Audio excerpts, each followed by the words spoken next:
Over the last month, we've been tackling a difficult conversation about how the church leads a grace-filled way in an era of partisan politics that dominates our community, our news feeds, and discussions.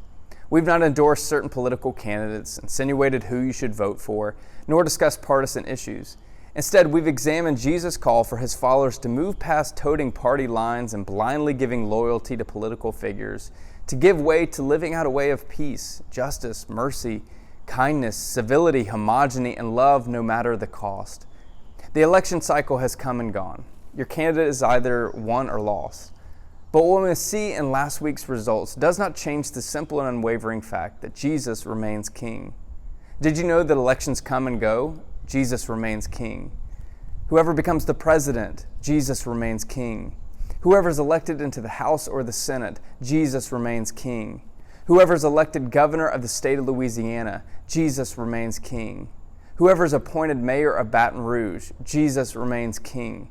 Whoever takes over of a dictator of country from far off place, Jesus remains king.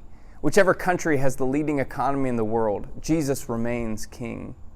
The poet of Psalm 148 reminds us that storms come and go, the earth quakes and stills, that young grow old, new life is brought forth, death comes to us all, kings come and kings go, empires rise and empires fall, and yet God remains.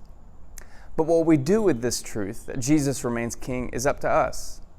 We have to decide whether or not this truth will shape the way that we live our lives.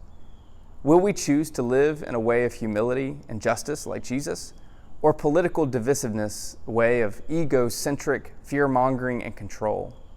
Will we choose to live in a way of hatred and demonizing others, or the way of loving neighbors, even if our neighbor has a different political persuasion, ethnicity, economic status, sexuality, or faith than us?